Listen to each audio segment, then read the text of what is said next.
Andrew, our man, season 8 is underway. How are you doing tonight? I'm doing great, man. Excited to be on here.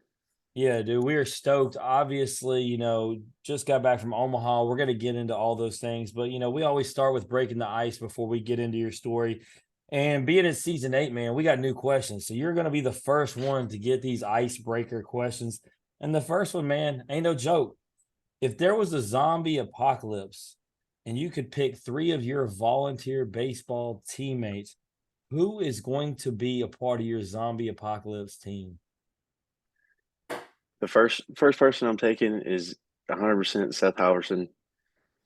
He walks around sometimes looking like he's already killed a few things, so got to take him first overall pick there. Probably second one would be Hollis Fanning. He's an eye down, but he's a country boy and he's got the tactical skills. He's probably gonna know how to shoot something or catch a fish. So we're gonna be eating good. I heard he can cook. The third one, man, I don't know about that. I guess maybe Cal. He's a sturdy fella. I, So I was thinking Blake Burke had to be somewhere in that mix. Like no, I need California somebody. kid. Oh, California kid. He ain't as tough as he looks, you say. I think he's tough. I just don't know if I don't know if he's surviving out in the wild. Look, hey Andrew, you ain't saying nothing we don't know. He's a two-time guest on here. We thought, well, there was a bear question we used to have, and we thought he might say he had wrestled the bear because we had some guests say it. This man said he'd play dead, and I was like, Blake, you as big as a bear, and you're gonna be the only guest that says you're gonna play dead. So yeah, we got an idea of Blake, so I feel you on that. With that question, Bert, I mean, Blake is so goofy, you're gonna get a goofy answer. No doubt. All right, second one, man. If you had to do karaoke, what's your go-to song? Mm, tequila, no. um, Probably Wagon Wheel, Darius Rucker. All right. This one got added on, man. My wife said if you're gonna ask about music, she said ask him what his rapper name would be. Oh man, I don't know. I don't, I don't listen to rap that much, so don't all That the makes it even more fun because whatever name you probably came up with probably wouldn't fit right, but it's all good. And isn't Daniel, you got one on the fly. What would you give Andrew? What would be his rapper name? I don't know. don't rappers usually go with like little in front of something? Yeah, That's what I was thinking. They all call me Lens here, so I guess maybe Little Lil Lens. Lens, but Lens has to definitely be with a Z. Z on the end. Yeah. Lindsey. All right. Okay. That's it right there. Little lens. All right. Who was your childhood celebrity crush? Don't lie to us, Andrew. Oh man, maybe Wendy Peppercorn from Sandlot. Solid, solid. Daniel, this I episode's used to going have well. routine baseball. They're when they first started coming out with shirts and stuff. They came out with one that said Lindsey Peppercorn is a dime. I used to have that and wear it all the time. And that means it's passing from generation to generation, Daniel. Like she was it for us. She's it for Andrew. That's what I'm talking about. I mean, beauty don't change, man. No, she's classic, man. She's classic. You look good. All right, last one, and I'll let Daniel get into your story. This is the one that actually carried over from last season because it's important. This is a sports show. Who is your favorite athlete growing up? Probably, I guess maybe Chipper.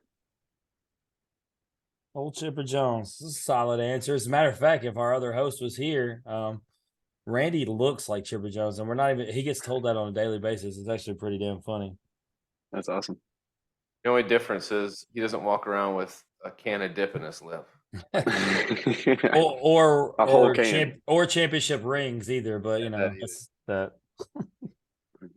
All right, Andrew, man. Let's get into the real meat of this interview, man. Let's talk your story. So take me to the beginning, man. Tell me a little bit about where you're from. I'm from a really, really small town outside of Nashville. It's called New Johnsonville, Tennessee. It's right on the Tennessee River. Um, Moved there when I was like 2 or 3. Was fortunate to grow up in a neighborhood of a lot of guys. We had 5 guys in the neighborhood. I was the youngest of all of them. Um, and we grew up, I had 5 guys too, but that's a burger place. yeah. But yeah, we grew up. Every day of summer was, a 9 inning game of baseball with a wood bat and tennis ball, so we didn't break any windows. Um, Maybe some football, and then when the sun went down, we'd turn on some lights over at my house and start playing some basketball. I mean, that's Probably some. to me that's the makings of an elite athlete. When you go as a child growing up, I spent my day from sun up to the street lights coming on playing sports. And when it Yep. was raining outside, you were inside figuring out how to create some type of game inside the house. Sometimes if it wasn't raining too much, we'd still be playing basketball. We love that. Yeah, absolutely. So New Johnsonville, Yep. is it something where when people ask you, you just say Nashville, or do you actually like say, Nope. I say Nashville. yeah, it's just a easier landmark. It's easier for people to kind of get a grasp and idea. But given that your hometown isn't far from there, small place, is it a place where everyone knows each other, or is it a little bit Absolutely, bigger? yeah. Yeah, so you're going to the convenience store, you're going to the grocery store, you're going to church, and it's like you're around the same people all the time.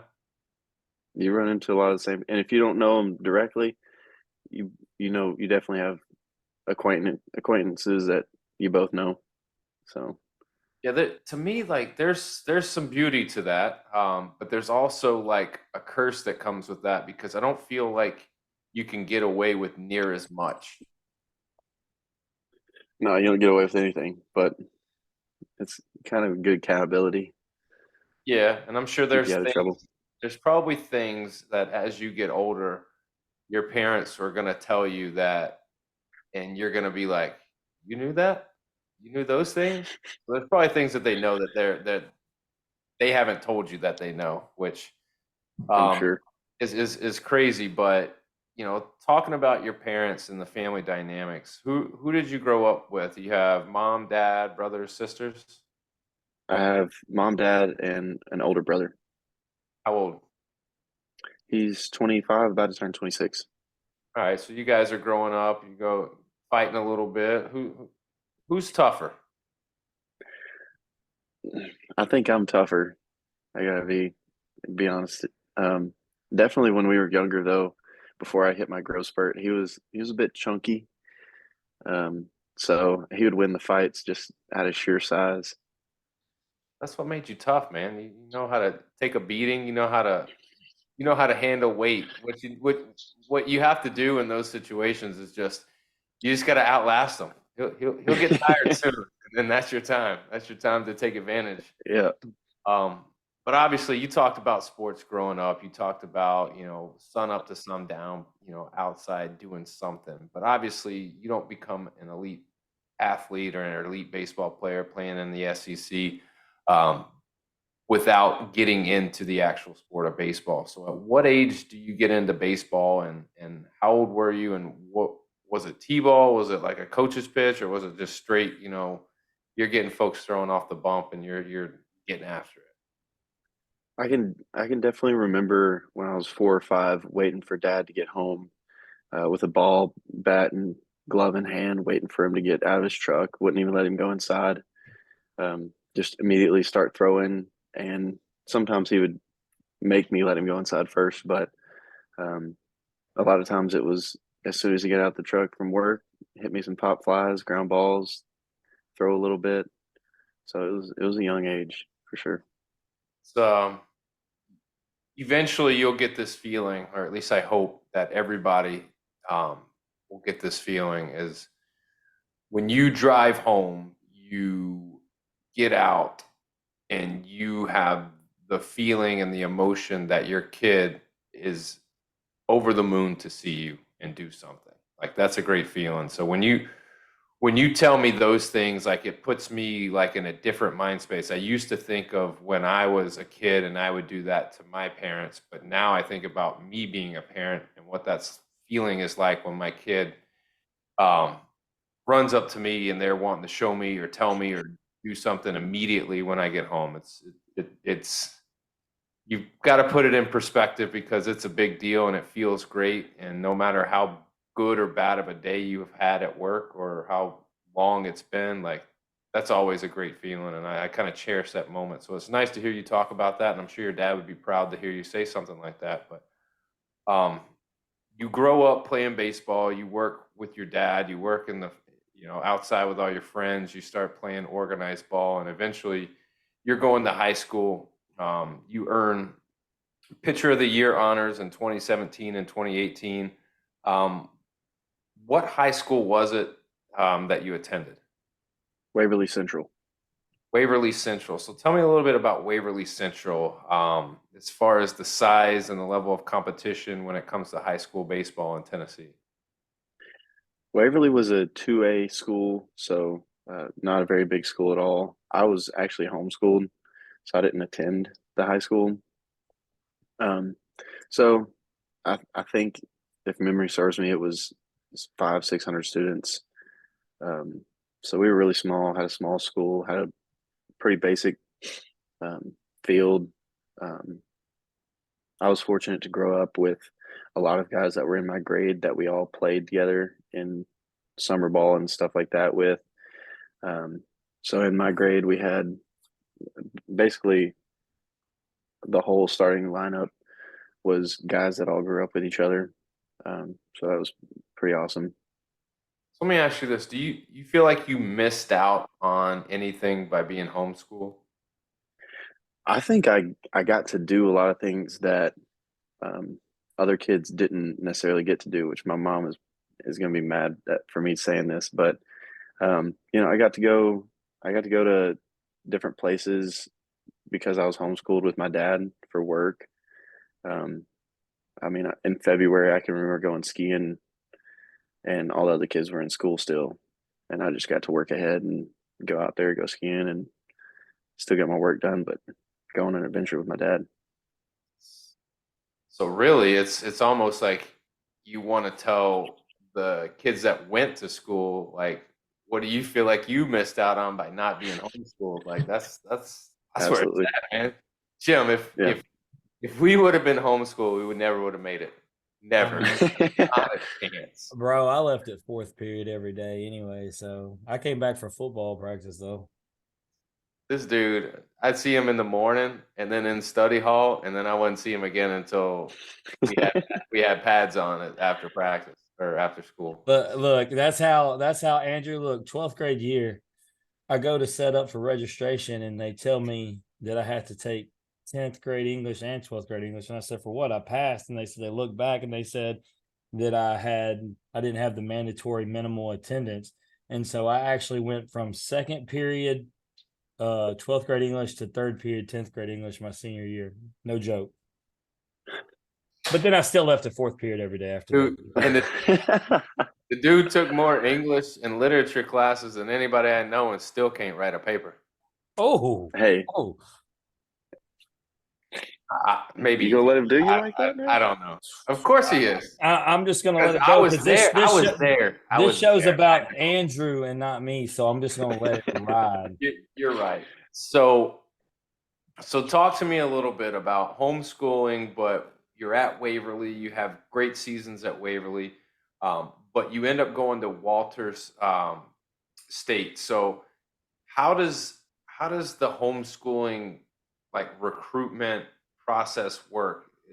Obviously, you got to have grades and transcripts and turn all those things in. But was this strictly a baseball move, or this was I'm homeschooled, I want to see what the next level is like, so I'm going to try JUCO? Or was this because they're a great name in JUCO baseball, you were like, I want to go there and play? It was a little bit of all of that, I think. I didn't really have a lot of offers out of high school. I didn't play much summer ball as far as traveling to Lake Point or anything like that. So I didn't have a lot of schools looking at me. Walter State came to see me in Waverly at one of my high school games. I think maybe one other college did that. So I looked them up. Never heard of them before. Looked them up. They had a great tradition going on there. A lot of winning. So I thought, along with a guy named Daniel Webb. He played for the White Sox. Um, he moved to my hometown. He went to a JUCO, and he had good things to say about going to the JUCO route first. And so, with that combination of things going on, I thought it was a good opportunity to go to a little bit of different scenery in East Tennessee and get away from the hometown a little bit and play some college baseball there. You mentioned your boy in the White Sox organization, but I got to ask, when you were at Walters, there was a guy by the name of Ben Joyce there. Mm-hmm. You imagine at Who? that, yeah, right. So when you're there and you're seeing this guy for the first time, do you go, that guy is different, like he's gonna play pro baseball, or was it like just another guy, and he kind of developed into what you see now? I mean, seeing both of the Joyce twins, we both got there the same fall, and looking at them, they're both physically impressive from the get go. So, you know, it was they definitely had the physical presence for it. Um, and then watching them throw, I say that they're the most unathletic, athletic person I've ever seen in my life. Because Ben, we were in the gym at Walter State, and we were doing shots for conditioning. So there was a shot that coach would give you, and if you made it, no conditioning. If you missed it, then there was a whatever he had set up for that shot was on the line. And Ben was right. He put him right under the goal, facing the whole court. And Ben hands him the ball, and Ben asks him if he can jump to shoot the ball, so he doesn't have to shoot from directly under the hoop, reaching one way or the other. And he says, "Yeah, you can jump." Well, Ben jumps and pins it on the bottom of the rim. And obviously we all do our running and stuff, but it was like, how are you this athletic and this built for just like, how do you do all of this stuff on the baseball field, look like you're such an athlete, and then don't even get the ball above the rim? It was crazy. Right. But Like Ben Joyce, why are you the way that you are? Well, his yeah, story was phenomenal with itself because what did he say? He shot up that senior year of high school, Daniel, 9 inches. Yeah, he said he grew like a foot in one year, and it was like, what? yeah, He's a story within itself. Everybody talks about the 105-mile-an-hour fastball, but just like the growth spurt of senior year, and then like you're just talking about with that story, and then like this apparently now he like deadlifts like 1,000,000 pounds. Like I don't know what's going on. Ben Joyce is just a yeah, fascinating story, yeah. He's definitely a freak of nature in a lot of ways. good But and bad. yeah, but yeah, I mean, showing up, he was obviously built like he is now, maybe a little bit bigger and stronger, but you know, he was injured that first year at Walters, and so we didn't get to see him really throw at all. And then he came back for the second year, and his first pitch live against hitters is 101. And the whole dugout is just like we're hovered around this iPad that we had just got like a week before, and we're looking at it just shocked. We don't even know what to say. And then the hitter comes back in there, and we tell him, and he's like, "Yeah, I didn't see it." And then y'all probably thought y'all had some broken equipment. All right, this ain't working right. It's Yeah. saying 1-on-1. Redo that again, Ben, please. Yeah, I mean, it was just insane watching him, though. Well, speaking of insane, man, your season, obviously, that 2020 season was a COVID season, and we don't have to get Mhm. into the ins and outs of that. But, despite it being a shortened season, dude, you were 4-1 with a 1.74 ERA over 6 starts. You had 39 Ks, 10 walks. You had pitched 31 innings. You helped lead the guys to a D1 JUCO World Series as a freshman. You made 19 appearances, 3 starts, 2019 posting, and 2019 posted a 5-0 record, 1 save on the year. You had a 2.08 ERA. You racked up 66 strikeouts. 47 innings pitched in 2019. Between those 2 seasons, you had a lot of success, with 5-0 and then 4-1, and it looked like that COVID season was probably going to be another really, really big time season for you, just given that you were 4-1 going into it. Tell me a little bit about, the moments from those 2 seasons and just your overall experience at Walters. Like, what were some of your favorite moments, and what do you think was the most beneficial moment of those 2 seasons where you're like, man, that was the moment where I knew I could be successful? Man, there's a lot to unpack there, but yeah, I mean, at JUCO, you're not finding a lot of guys that are, I guess, princesses in the sense that they've always been kind of coddled. It's always kind of been easy for them. They've always been the best on their team. They got recruited to a really, really good school. You're finding a lot of guys that just love the game, want to play, and just work hard to be able to get out there on the field for no fans, no crowd. It's just probably 3 or 4 parents and maybe a school administrator that wanted to show up that day. So it's really just a lot of fun being able to play with the guys, a game that you love. It's a lot of really good talent. And you're just out there grinding. It's a lot of fun just being on the field. A lot Yeah, of we what you just said, yeah, I was gonna say, Daniel, a lot of what he just said, though, he was just talking about playing in front of the small crowd. A lot of these guys that we've had on from college that we're now having on talking about their minor league, they're talking about just how much easier the pressure is when they're playing in a single A ballpark where there might be 10 fans in the crowd. And yeah, it's a lot easier when you ain't got, 5 to 15,000, depending on which ballpark you at, like, yelling at Yeah. you. it's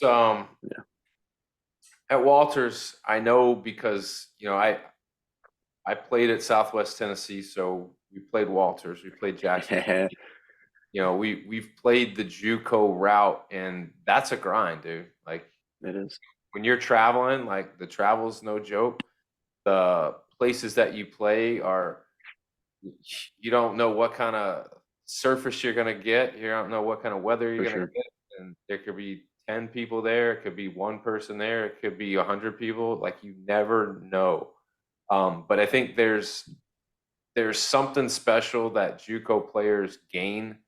I don't know what that certain something is, but I feel like when you play JUCO, there's a level of grit and a level of grind that you have that not everybody has, because you've had those Yeah. experiences.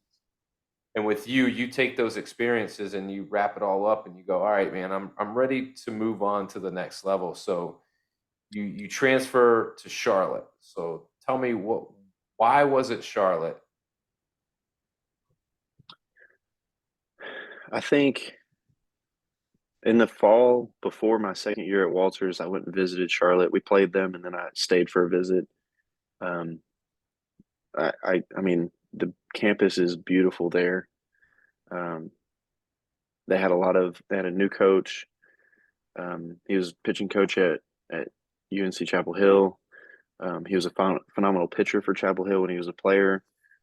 They had some deals with pitching performances, like programs with P3 and Driveline. I think they worked with as well. So it was quite enticing coming from a JUCO where we didn't have any technology really, and then going there and they had TrackMan, they had Rapsodo that were working with Driveline and P3.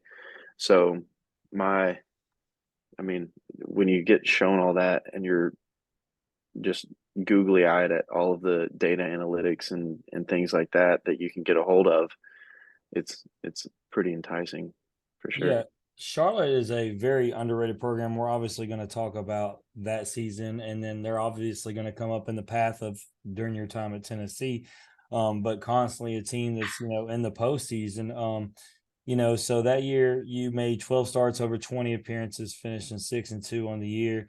You led the team 81 innings pitched and finished second on the staff with 76 strikeouts, obviously helping them, like I just said, to the NCAA Greenville Regional.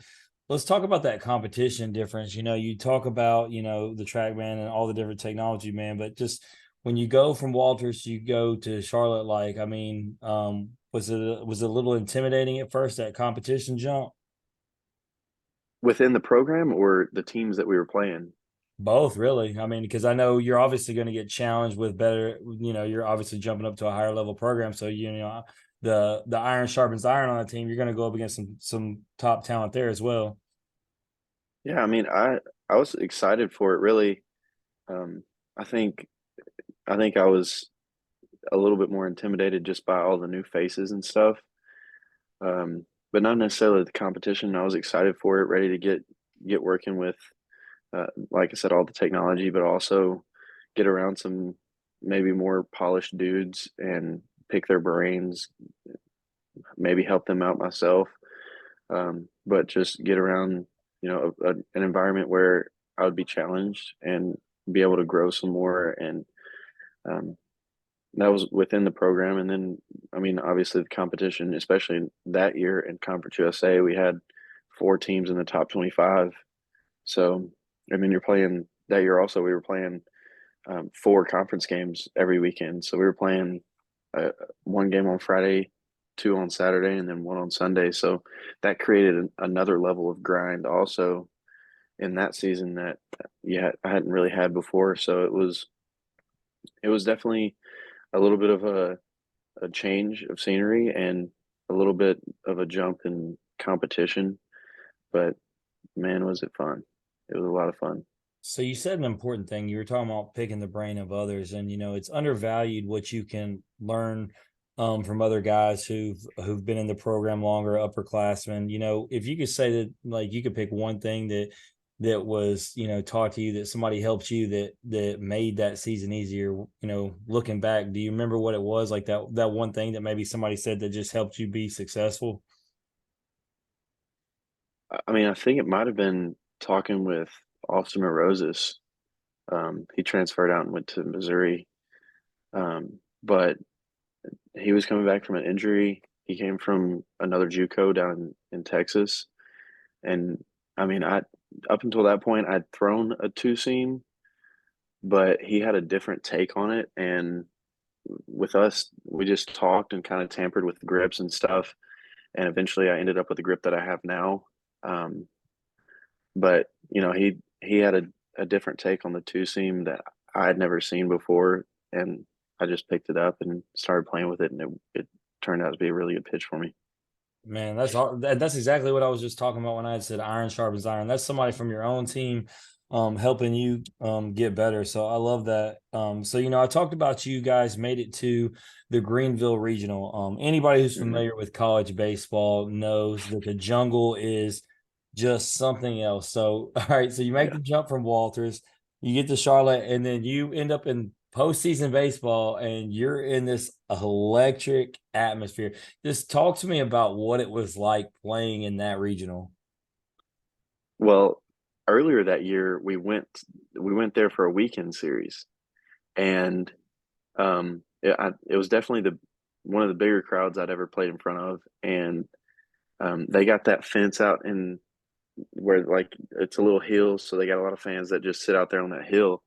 And I let a runner on either in the first or second, and I just hear this low voice that sounded like it came from like my shortstop that said "step off," and I stepped off, and it was all them out there behind the fence. And after that, they were all over me, man.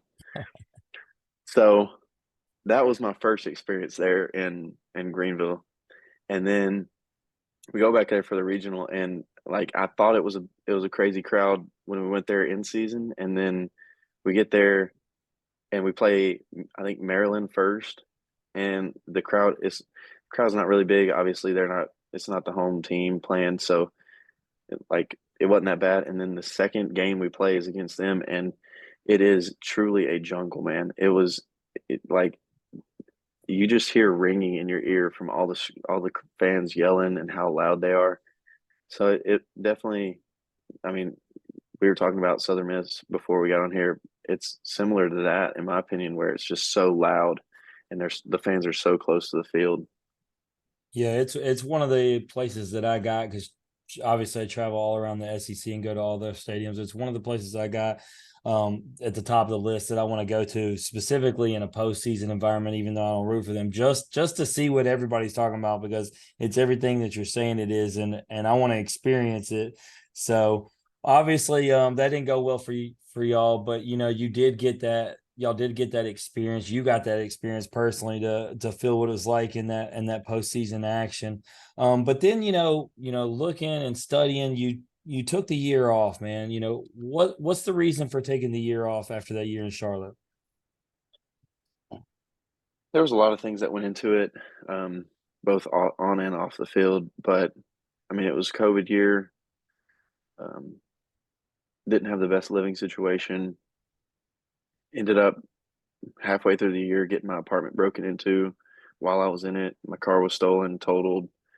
Um, some other personal things going on, and then on the field, um, wasn't necessarily having the year that I thought I could have. I don't think it was necessarily a bad year, but it wasn't the year that I was hoping I would have.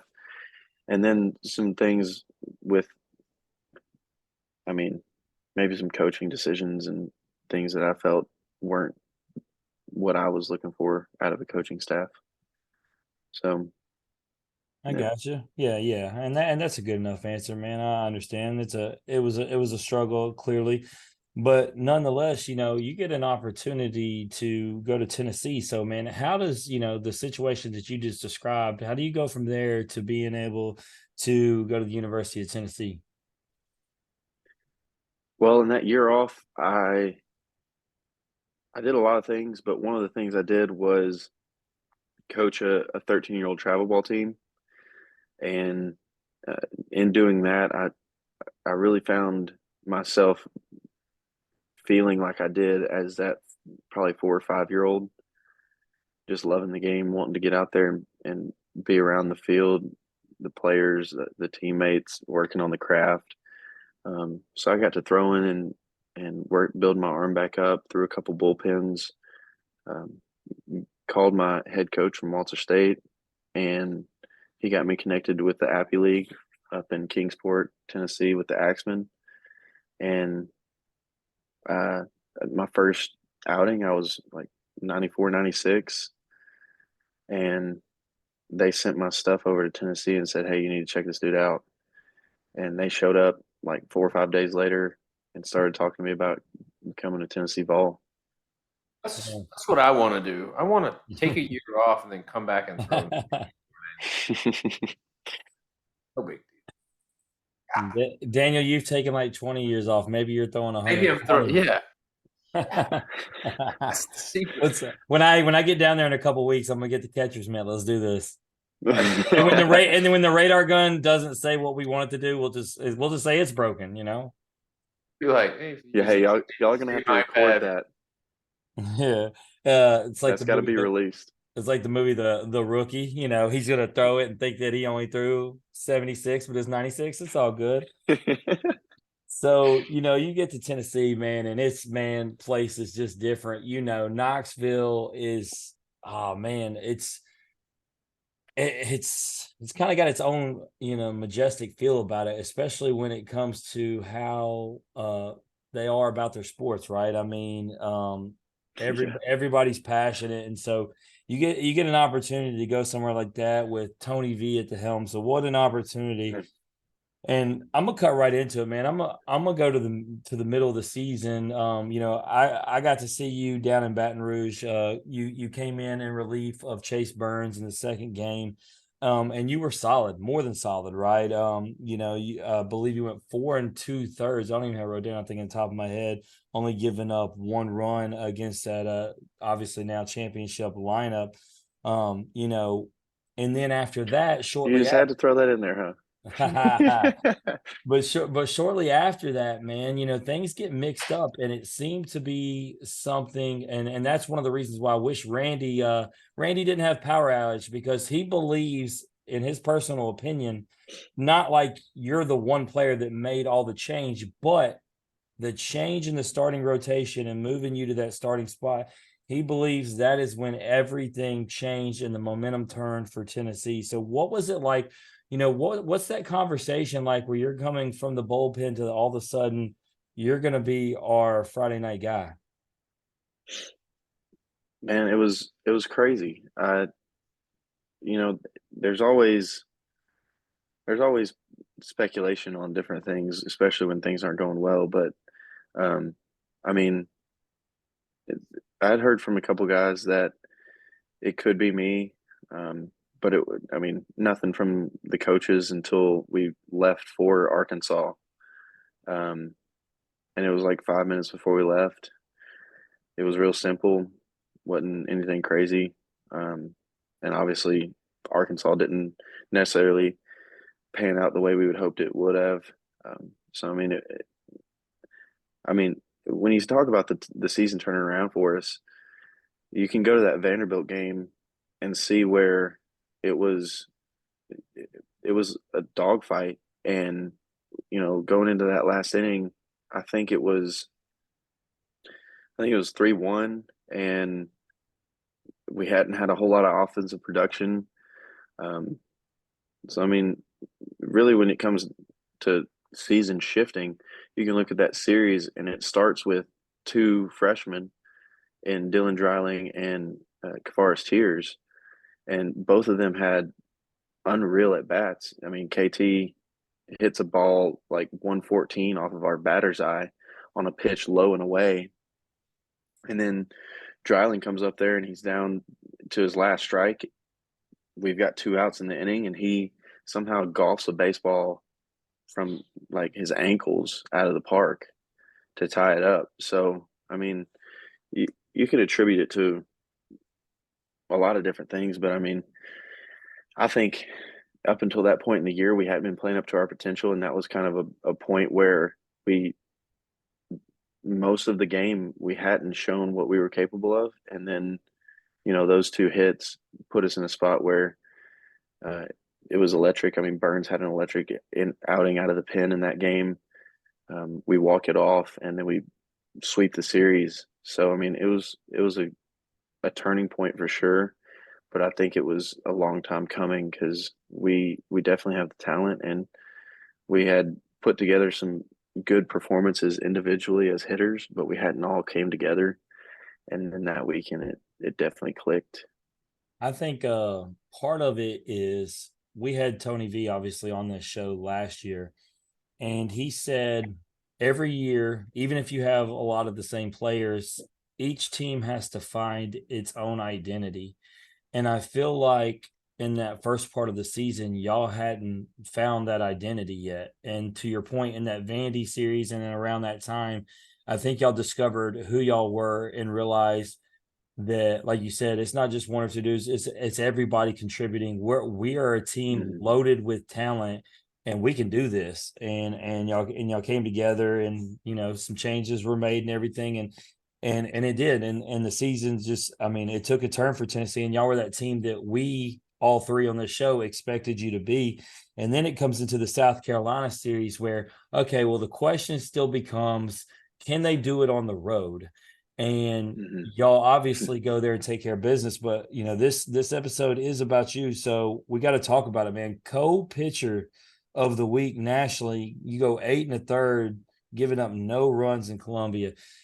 Just talk about like what that felt like, especially in a hostile environment when people are doubting you, and what kind of confidence, for the team, y'all playing that way, it gave y'all as y'all are heading towards the postseason. That weekend was huge for us. We proved to ourselves that we were capable of doing it on the road. And that's a huge confidence boost, especially when, we hadn't put together the gear that we needed to be able to potentially host a regional and host a super regional. So that was a huge confidence boost. But that outing in particular, I mean,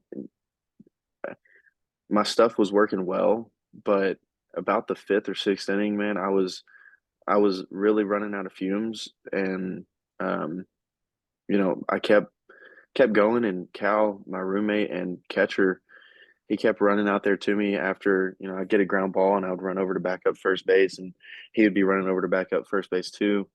And we'd get the out, and I would turn around to run back. And I mean, I think a few times he threw his arm around me and was like, "Let's go, man. Don't slow down on me. Let's get back in there and get you resting, get you back out here." Um, and it was.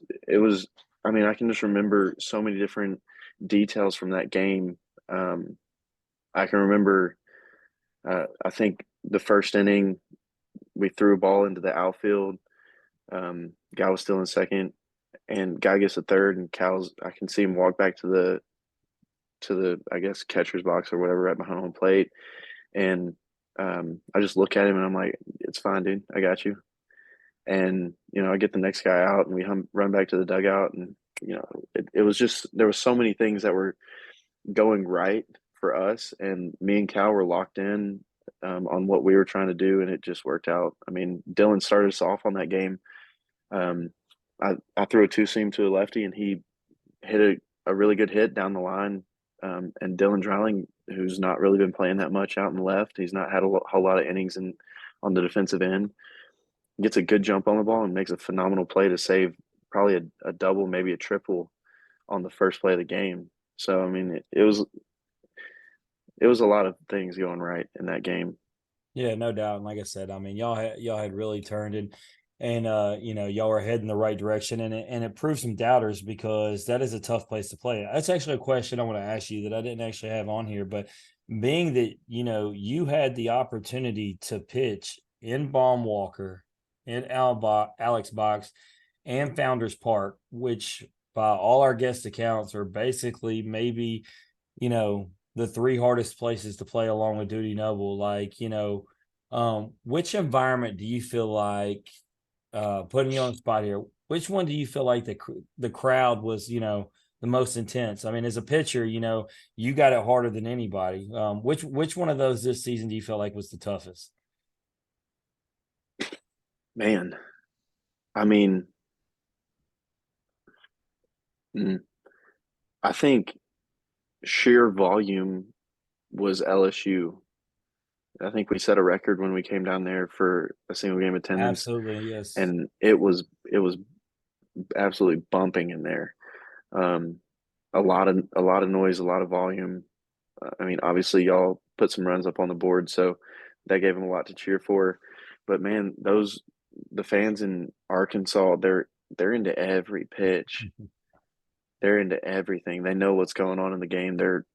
They know when things are good. Like the smallest thing could be good for Arkansas, and they're on it and letting you know. So definitely both of those. I mean, South Carolina, I don't think we got a full flavor of what they are capable of as a fan base. I think we kept them pretty quiet for the most part, but yeah, I mean, all three of them are pretty tough. But I mean, LSU was a madhouse. You think about that, Daniel. Like, I mean, we talked to all these guys, and some of them say, they didn't get the opportunity to play here, play there. But dude, Andrew got to toe the rubber against the big boys in their houses. Like, I mean, he could say he's done it in all of them, and he was successful in a lot of. I mean, Arkansas obviously had its struggles, but I mean, like you said, it's a loud place, and that was, you were just getting the feel for the starting position, but obviously did well. Like I said, in Baton Rouge, did extremely well in Columbia. Like, Daniel, there's a lot to be said about that. I mean, not only that, I mean, just his whole career, he's been towing the rubber against the best.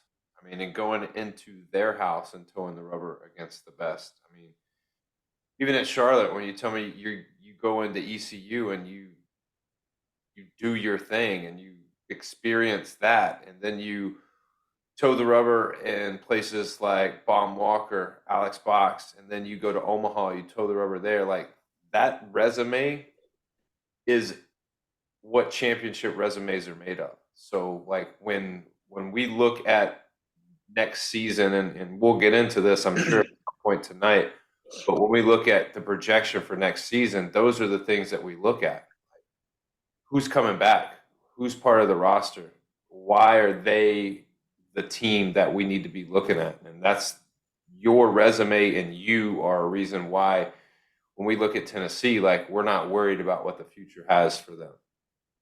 Yeah, so with that, man, you guys get put in the Clemson regional with, at the time, the hottest team in baseball. Clemson was 17, 18 straight.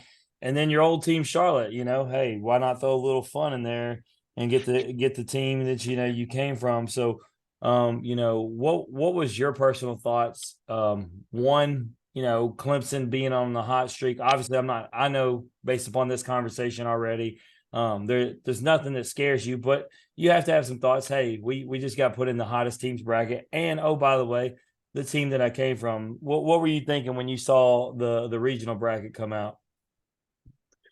I mean, when you get in the postseason, everybody's playing their best ball, and you're going to get a good team. There's not going to be any bad teams out there, especially in the 2-3 seed matchup.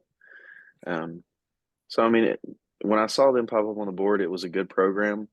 I obviously knew a couple of the guys. I knew the coaching staff, but for me, it was another game and another obstacle for us to have to go over to get to our ultimate goal.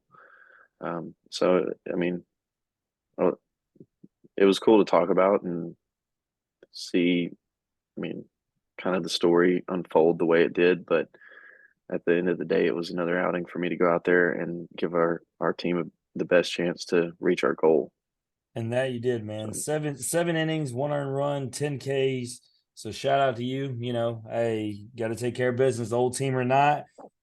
Reminded them why they recruited you there to begin with, and then, but man, we got to get to the game that you weren't pitching, man. Obviously, like I said, this episode is about you, but man, the best game of the regionals. It's not even a debate. I sat here and watched all 14 innings of it, and my phone is blowing up with people who are not Tennessee fans, not Clemson fans. It's got all of college baseball fans, just electrified. Like, it was easily yeah, the best game. So talk to me about what it was like, man, the intensity of watching that game. it was unreal. I mean, I lost my voice like 3 times during that game, and baseball players are superstitious, so we've got our different spots in the dugout that we're all sitting in. I mean, if we go a couple innings and we don't get any good hits or anything like that, we're switching over to a different spot.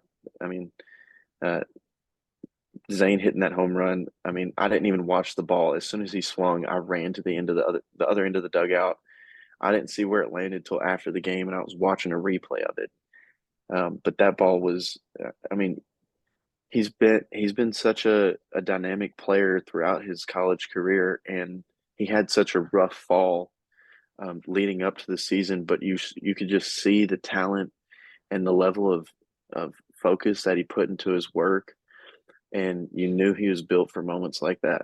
And he didn't disappoint, obviously, in that moment, and he delivered down in Southern Miss with a 3-run bomb down there too. So I mean, he's that game. I mean, Dolander gave us a good start. Burns came out of the bullpen through 97 pitches. He had an electric outing out of the pen. At one point, he's bases loaded in extra innings. I mean, a walk, hit by pitch, any of it could, end the game in a walk off for the hottest team in baseball, like you said. So I mean, there was so much intensity there, so much, like you said, you could feel the crowd getting more and more intense, and the Clemson fans could feel the win getting closer and closer as the game got to that ninth inning. And then the breath of air that rushed out of that place when the bomb was hit. I mean, I don't think I'll ever forget that. It was I mean, an unbelievable game. I was nervous for the moment itself, and I'm not even out there because Zane is a 2-time guest of the show. One time when he was at Alabama, obviously one time with Tennessee, he came on with Burke. But down to your last strike, and like, I've never been in a high pressure situation like that, but I just can't imagine that. And then he just, like you said, I mean, he didn't just barely hit it over the fence. I mean, he teed off. And then, like you talked about the bases loaded moments and everything. And you got a guy like Daniel, right, who this man likes to go to bed on time, early. Meanwhile, you boys are making because he ain't turning this thing off. I mean, and so y'all got Daniel up all hours of the night, and he's conflicted. He don't know whether to be On that. excited or mad. They're lucky there's a newborn in my house right now. My hours are all thrown off. So, but yeah, like it is, it's hard for me to stay up and watch games unless I'm like intently like invested. And that was a game that, the guys that we bring on the show, like we're invested in their success and we want to cheer them on and we want them to do well. But outside of that, just the game itself, the magnitude, what it meant, and just the pure enjoyment of the game to see who's going to win, like that was enough for me. And Yeah. so once y'all took that game, I didn't see a single, with all the people I follow, all the people I talk to, there was no doubt. Everybody's like, all right, we were already starting to really believe in this Tennessee team, but to win a game like that, everybody believed y'all were going to move on, and we're definitely okay. Tennessee is the team that we thought they were, and so y'all do advance and move to super regionals. And we talk about Hattiesburg. I had to go there last year for LSU's.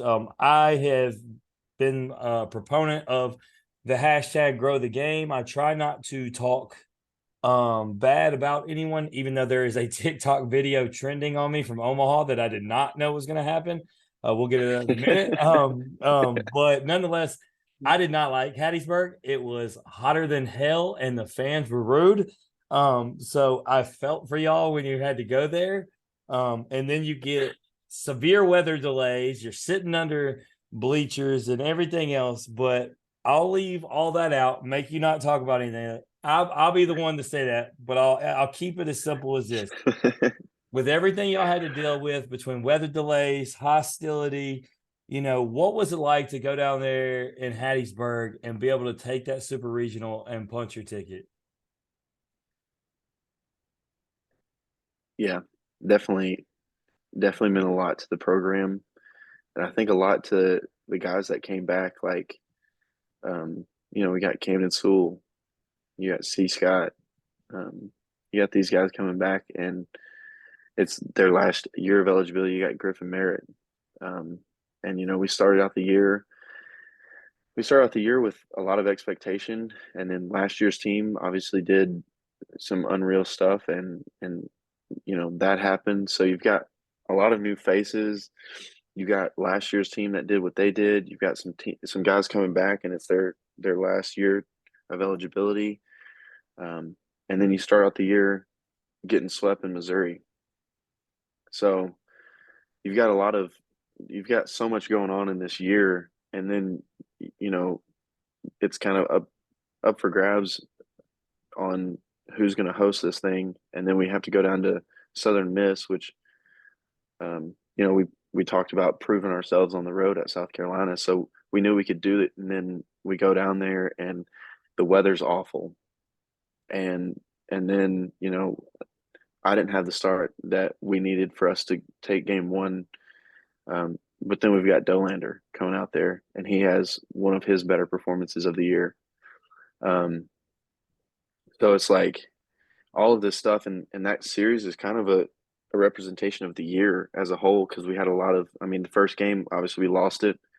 There was, in the middle of the game, we have adversity. We were having to sit under a metal bleacher in a thunderstorm. So, That was so series generous of them, wasn't it? yeah. But it's, and just to be able to come together as a unit and put together a series that we could all, be proud of. And then on top of that, it's to send us to Omaha. It felt like something out of a movie, especially after the regional that we went through as well. Yeah, no doubt. And so you mentioned one of them, and I want to bring up both these to talk about their pitching performances. Both are obviously guests of the show, but you talked about Doe, and Mm-hmm. he had the inning where he gave up 4 runs, but it really speaks to his talent. It speaks to, his mentality. One of the biggest things, obviously, in the game of baseball, especially as a pitcher, is between the ears, right? It's the head game. That could have absolutely took him out of the game. Instead, he just comes out and pumps like the next 4 or 5 innings and is untouchable afterward. Yeah. I mean, to me, if obviously we know where he stands on the draft board, but you see something like that from a guy, the stuff he's got, but that's a mentality. That's a guy I want, a guy who's not phased by in a big time situation. And then the other, Chase Burns, coming in relief. And obviously, some people didn't like the over excitement that he had, but dude pumped 102 and blew it right by him and came in a situation where y'all needed him most. Like, I don't care what, like in the throw slash, obviously it was towards y'all. It was in the moment. He wasn't threatening nobody's life as people want to do. Like, dude, y'all had some serious pitching performances from some clutch dudes. Like, it was just so cool to watch, Andrew, man. Like that y'all didn't leave anything lacking in entertainment in your regional or super regional. Yeah, I remember specifically sitting in the dugout in that game, and it was like 3 or 4 innings after Doe gave up that 4 spot, like you mentioned, and I'm sitting there, and me and Suey are talking. I think it was Suey, but me and another player is talking, and we look up at the scoreboard, and we're like, "Dude just gave up a 4 spot, and then had the audacity to go 4 shutty right after it. Yeah. What are we watching right now?" And it wasn't even just 4 I mean, I think he gave a 1 hit, if I'm not mistaken. Like, I mean, he was electric. He was striking everybody out. Like, it was unreal. And so, yeah, man, that was good stuff. And you obviously punch your ticket. And also shout out to y'all, because a lot of people give Tennessee negativity. Daniel, you saw the video, same as me. The way that y'all, gave a salute to Coach Barry, obviously with it being his final game. It's funny how that video didn't surface nearly as much as Burns' actions, because Tennessee always, everybody wants to villainize you guys, but y'all actually, shout out to y'all for giving Coach Barry that respect and everything. And so, you move on to Omaha, where you get gifted, Andrew. You get gifted with a matchup with Paul Skeens. So we've talked about, you don't overthink these things. You're not scared of anything. You've been to LSU this year and pitched, but now you're going to Omaha and you got to go against Paul Skeens. Be honest with me right here. I mean, is there any extra thought about, damn, I gotta go against Skeens? I mean, I was excited for it. I was excited for our hitters to get another chance at it. I was excited to give us a chance to put together a good game against them and hopefully get us late enough into the game that we had a chance to still win it at the end.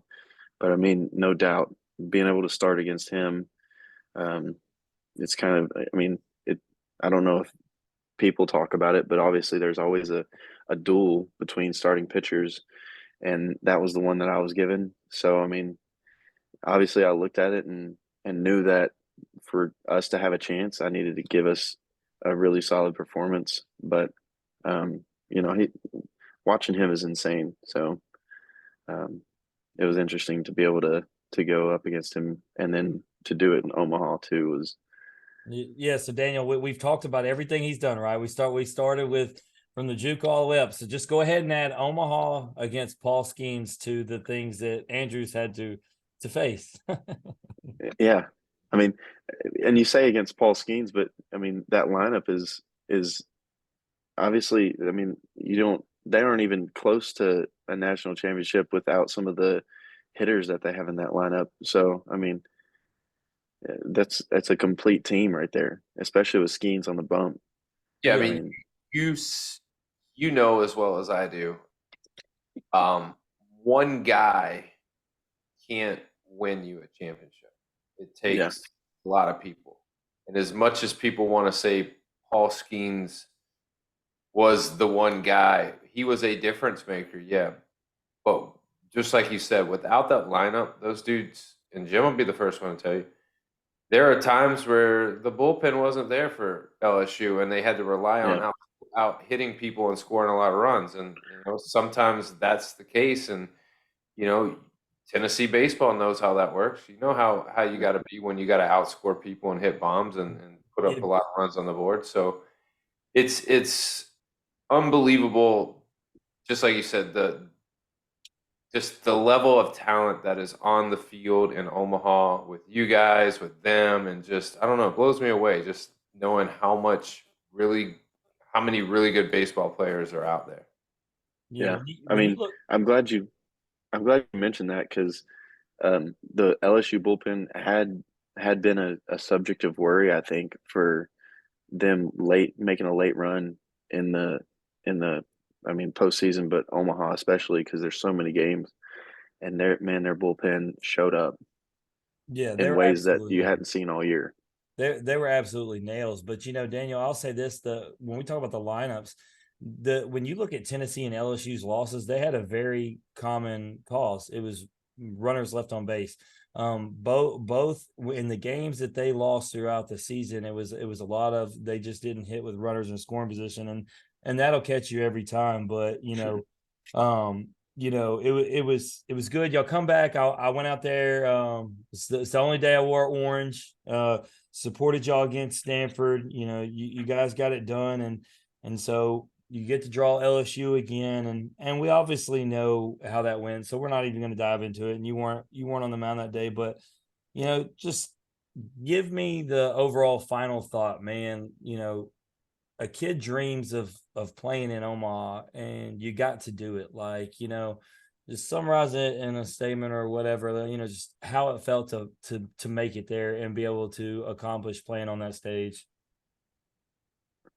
Like you said, it's a dream, man.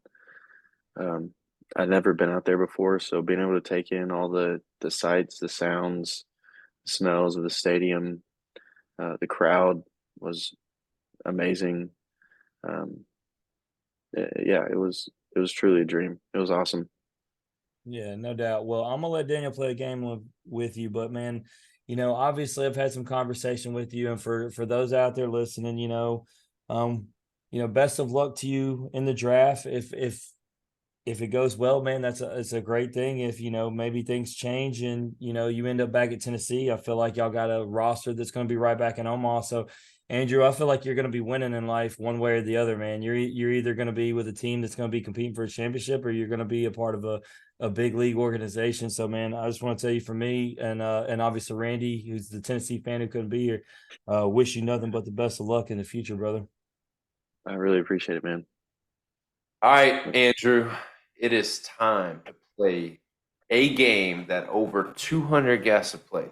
No, you're you're close to 300 now, Hey, Daniel. I mean, there's a lot of Tennessee, current Tennessee players, alumni of Tennessee baseball that have played this game. So it's interesting to get a chance to play it with you.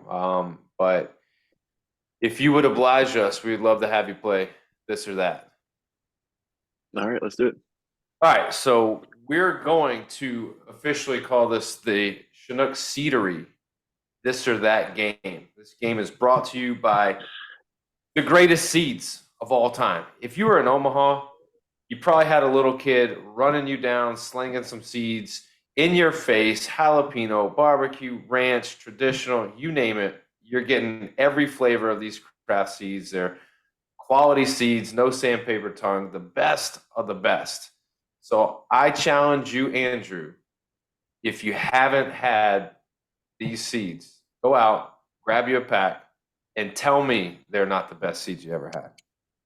If they aren't, I'll come on here and I'll retract everything I said. I guarantee you'll be like, man, oh, he was right. Those seeds are the best. So with that, let's hop into the game, man. It's very simple, this or that. I give you two options. You choose one option or the other. Be decisive. Don't say both. Don't say neither. Go with your heart and pick one. You ready? Oh, goodness. I guess I'm ready. And you got all new questions because it's a new season. New season, new questions, new guest. Here we go. Out the gate. Would you rather be a talker or a listener? Listener. What's the hardest place to play? Baum Walker or Alex Box? Bomb Walker. What is the hardest place you've ever played? Is Bomb the hardest place you've ever had to play? Probably, I'd say so. I mean, I didn't see you stepping off the mound phantomly at Bomb Walker. I can't believe that happened. That's unbelievable. Man, It wasn't the end of the world. I just stepped off and looked at the guy at first. and what sucks about that is immediately you're like, shit. Now I got to deal with their nonsense for the remainder of this. So it's all about the experience, man. So I'm all right with it. All right, if you were left on an island with your worst enemy or no one, what would you rather pick? Would you rather at least have someone and it be your worst enemy, or would you rather just be solo and go on I'm your solo. I'm riding it out. man? Man, be lonely. Be alone. I feel like you'd go the same route, Daniel. I got to talk to somebody. Go ahead and bring on the enemy. We'll argue all day. I just think about who my worst enemy is, and like, I think I would walk off in the ocean. Just Yeah, my chances of that.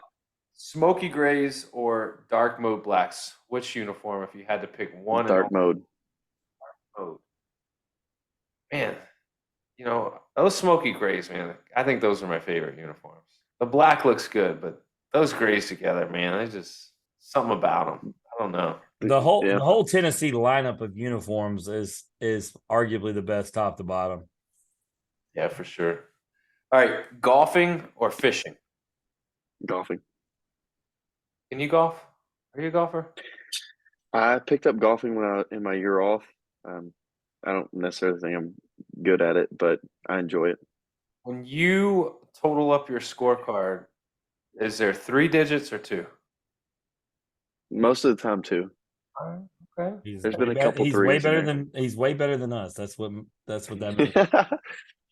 Would you rather own a massive private jet or a massive yacht? Private jet or yacht? You could own one of them. Which one? Jet. Yeah, I think so. It seems like the answer, but when I was looking this up, Daniel, and I was looking at giant yachts, I really want a giant yacht, bro. But you're limited to where you can go. That's what I'm saying. Dude, How quick you can get there. It's so sweet. Look at it's on the I'm- water. Remember, I was in the Navy, bro. Look, man, this submarine nonsense that just happened got me off boats for a while. Yeah. I'm a snappy person, so the jet seems good to me. I can zip around quick. Yeah, I think that's it. Would you rather spend an hour in a walk-in freezer or 2 hours in a sauna? Let's say you could survive these two. 1 hour in a freezer, 2 hours in a sauna. Do I get to take in clothes into the freezer, or I'm gonna be freezing, right? You're going to be freezing. So you might have clothes, but it's going to We're be just cold. Basically, would you rather be freezing cold or sweating to death? I think I'm going with the cold, man. When I saw this question, Daniel, I thought this is the weirdest ass question, which is why I put it on here. I hate being really cold. But I I think feel like I'm a hot person in general, so I feel like I can get some warmth. But man, once you start sweating in a sauna, oof. I mean, I can make a case for either one, but I think I'm going to go sauna. I really am. I think I'm going to go sauna. All right. Would you rather win $1 million, but you have to spend it on other people, or would you rather win $1,000 and you can spend it only on yourself? $1 million for sure. And none of it, you get to spend none of it on you. It has to go to all other people. I got a lot of people I'd love to spend some money on, man. Man of the people. That's what I'm talking about.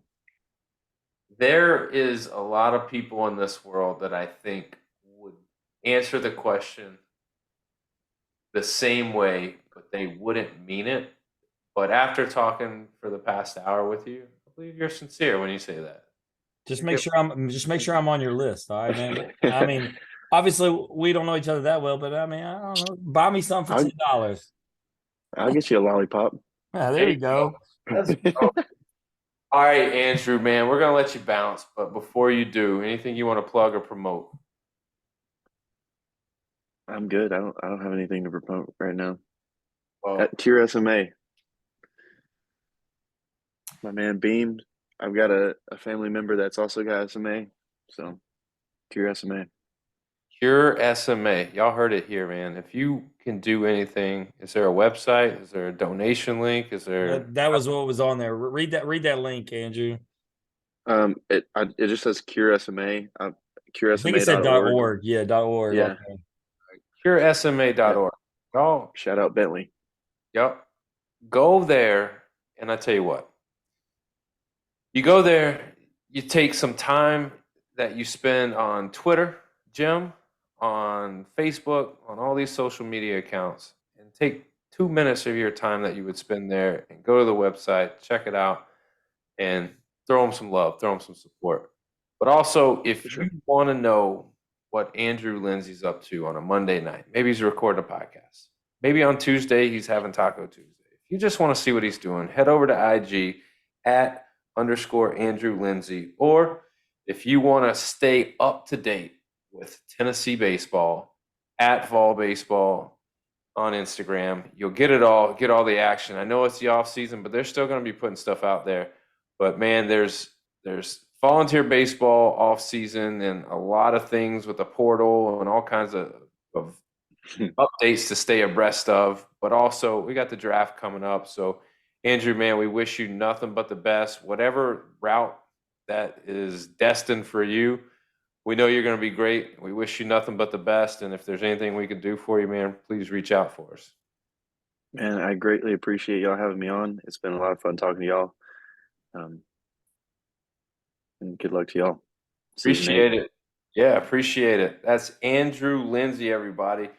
We're going to take a quick break. And when I say quick, I mean like really tiny break, because there is a trip to Omaha that Jim was there for the entire duration. And we just got to unpack this trip. We got to unpack college baseball, the finale, winners, losers, what's next, off-season updates, you name it. We're going to talk about it when we come back.